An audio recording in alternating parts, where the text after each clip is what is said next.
तो यार दोस्तों, हम भारतीयों को चाइना को एक बड़ा सा धन्यवाद देना चाहिए, क्योंकि चाइना इस समय बिल्कुल वैसे ही काम कर रहा है कि मानो भारत जो अपनी शक्तियां भूल चुका था उन्हें वो वापस से याद दिलवा रहा है। क्योंकि अगर चाइना इस तरह से भारत के खिलाफ प्रपंच न करते हुए भारत को फंसाने की कोशिशें नहीं करता तो शायद भारत आज इस पोजीशन तक पहुंचता ही नहीं।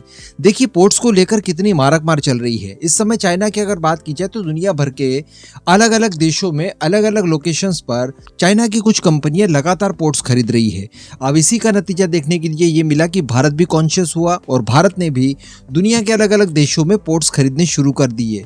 फिर इजराइल का हाइपा पोर्ट हो, ईरान का चाबार पोर्ट हो, या फिर ग्रीस से पीरियस पोर्ट को लेकर बातचीत जो हमारी चल रही है, और इस तरह की चीजें हम लोग भी लगातार कर रहे हैं। इसी बीच दोस्तों, खबर निकल कर ये आ रही है कि भारत के हाथों एक नया पोर्ट लगा है, जिस पोर्ट के पीछे भारत 2018 से लगा था और इसके पीछे भारत ने एडी से चोटी तक का जोर लगाया। और सबसे बड़ी बात कि ये पोर्ट हमें न केवल व्यावसायिक कारणों के लिए मिला है, बल्कि इस पोर्ट का हम लोग सैन्य इस्तेमाल भी कर सकते हैं। जी हाँ, और ये पोर्ट कोई और नहीं बल्कि ओमान में मौजूद पोर्ट ऑफ डुक्म के नाम से जाने जाने वाला पोर्ट है।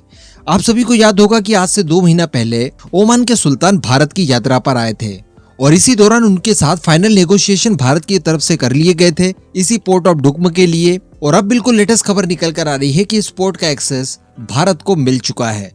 तो ये पोर्ट भारत को एक डिप्लोमेटिकली बहुत बड़ी विजय देता है और भारत के कई सारे कामों को ये एक साथ पूरा कर सकता है। सबसे पहले तो मैं आपको बता दूं कि ये पोर्ट भारत के लिए बिल्कुल चाबार पोर्ट की तरह ही उपयोगी साबित होगा। इवन चाबार पोर्ट से भी ज्यादा उपयोगी ये हमारे लिए साबित हो सकता है, क्योंकि बताया ये जाता है कि इस पोर्ट से भारत की जो स्थिति है वो पश्चिम और दक्षिणी हिंद महासागर में बहुत ज्यादा बढ़ जाएगी। साथ ही इस पोर्ट के जरिए भारत की रेड सी के अंदर भी एक महत्वपूर्ण भूमिका स्थापित हो जाएगी और भारतीय नौसेना की तैनाती की वजह से चाइना पाकिस्तान के साथ साथ रेड सी में इस समय जो संकट चल रहा है उसके ऊपर भी भारत बारीकी से नजर बना सकेगा। दरअसल ये जो ओमान का डुक्म पोर्ट है ये मुंबई से पश्चिम की ओर स्थित है, तो सीधे भारत से यहाँ तक पहुंचा जा सकता है। इसके बाद इसी पोर्ट का इस्तेमाल करते हुए हम लोग जमीनी रास्ते से सऊदी अरेबिया तक भी पहुंच सकते हैं। इसके अलावा इसी पोर्ट से सटे हुए इलाके यानी लाल सागर और साथ ही अदन की खाड़ी वगैरह के इलाके में हम लोग नजर भी रख सकेंगे।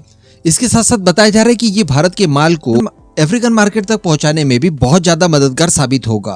दरअसल मैं आपको बता दूं कि इस पोर्ट के संबंध में 1 फरवरी 2022 को ओमान के एक बड़े अधिकारी मोहम्मद नासिर अल जाबी भारत आए थे, जहां पर उन्होंने भारत के डिफेंस मिनिस्टर राजनाथ सिंह जी से इस पोर्ट को लेकर विस्तृत चर्चा की थी।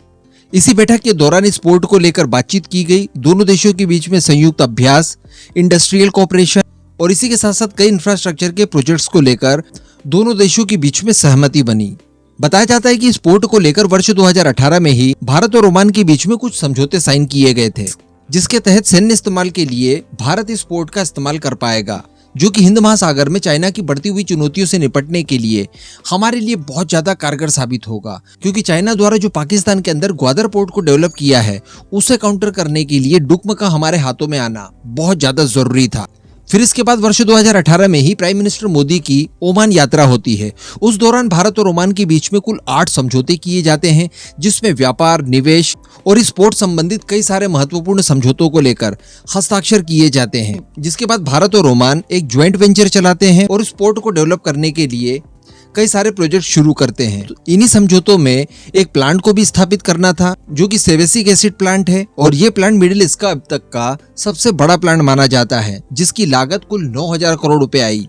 तो इसके लिए भी भारत द्वारा भारी भरकम तौर पर इस एरिया में निवेश किया गया था। इसके बाद भारत की तरफ से एक और महत्वपूर्ण कदम उठाया जाता है और इसी पोर्ट के ऊपर एक अटैक सबमरीन को डिप्लॉय किया जाता है। इसके अलावा 2 लंबी दूरी वाले मैरीटाइम पेट्रोलिंग एयरक्राफ्ट भी तैनात किए जाते हैं। लेकिन आज की तारीख की बात की जाए तो भारत को इस पोर्ट का फुल ऑन एक्सेस मिल चुका है और अब भारत इसे व्यापारिक तौर के साथ साथ सैन्य तौर के लिए भी पूरी तरह से इस्तेमाल कर पाएगा। ये भारत की इस समय की सबसे बड़ी डिप्लोमेटिक जीत मानी जा रही है।